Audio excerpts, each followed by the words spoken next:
लुट नहीं लेता झरिए सलेटर तो उखड़ जाता ढेपा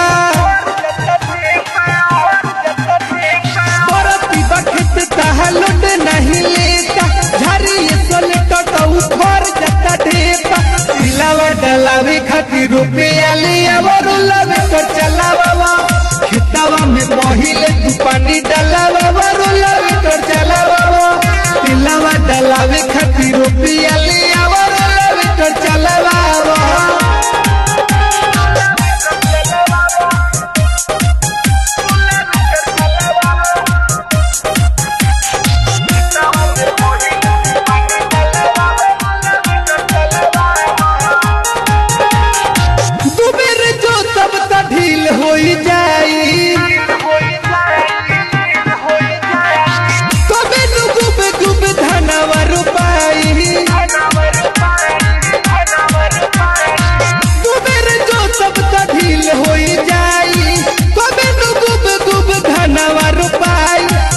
जल बखर वो करा के गलावा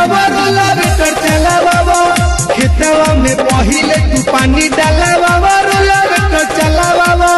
सिलावा डलावे खातिर रुपया लिया लवे तो चलावा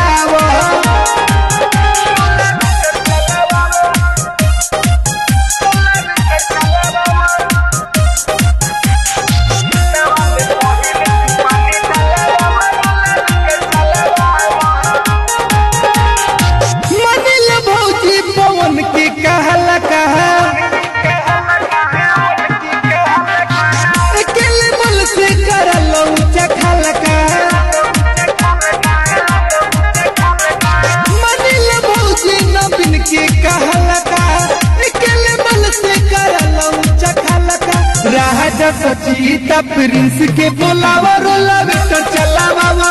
खेतवा में पहिले तू पानी डालावा रोलावे तो चलावा सिलावा डलावे खातिर रुपया लिया रोलावे तो चलावा।